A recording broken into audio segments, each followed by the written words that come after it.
Guys, dito na naman ako nakapag-drop off guys. Dito naman ako sa Sun Valley guys.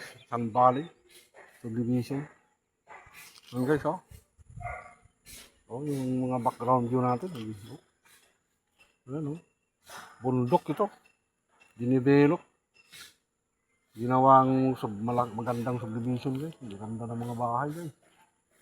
Dito ako nakapag-drop off sa ginagawang bahay guys. May naging client ako dito. Maganda ng mga bahay guys. Bundok ito, ginawang subdivision ng Sun Valley subdivision. Ayan guys. Kaya thank you guys, thank you Lord. Sa trabaho na naman na binigay mo Lord ngayong araw.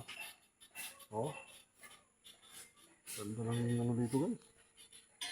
Walang pollution. Bundok to guys, dinivelop. Ginawang subdivision, ang ganda. Ito yung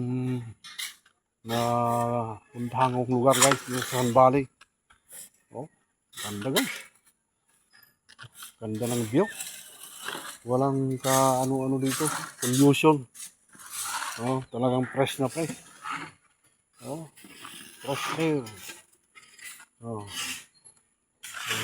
Yan ako nakapag-drop off guys yung bahay na yung ginagawa. Kaya thank you Lord.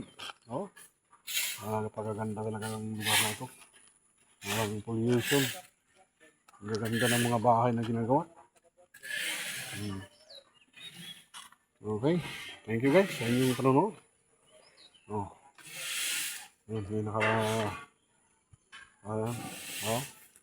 Kunti pa lang ang bahay pero ang gaganda ng mga bahay, lalaki. Ito yung deliveran ko. Ito yung nakapag-drop off ako. Nagawang bahay na yun. Ito yung pasahero ko kanina. Ilan pa lang ang bahay guys, pero kung lalaki guys. Maganda ng mga bahay. Ito magandang bahay. Kaya salamat guys sa inyong panonood. Dito ako sa Sun Valley. Dito kami nakapaghatid ni T-Mix. T-Mix, hindi sumusuko sa takbuhan guys.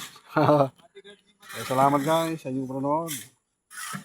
Yan po yung ating pong drop off point. Yan yung ginagawang bahay na yan. Salamat guys sa inyong panonood. Okay, dito na lamang. Meron tayong Bible verse bago tayo magtapos sa Jeremiah 29 verse 11. For I know the plans I have for you, plans to prosper you, not to harm you, give you hope and future, sabi ng Panginoon. Kaya guys, tiwala lang po tayo sa Panginoon. Siya yung magpapala sa atin. Huwag po tayong mawawalan ng faith na ating Panginoon ay siya ang magpapala sa atin. Thank you guys. Salamat sa inyong panonood. Hanggang dito na lamang po. Yan. Iikot muna natin yung camera guys. Ang ganda ng view dito guys. Ganda ng view. Yan. Bundok. Dinivelop. Ginawang subdivision. Ang ganda ng view dito guys. Yan, gaganda ng bahay. Ilan pa lang ang bahay pero ang gaganda. Dating mga kabundukan pero ginawang subdivision. Ayan guys, thank you for watching. Bye bye bye. God bless everyone. Okay, hanggang dito na lamang. Okay, bye bye.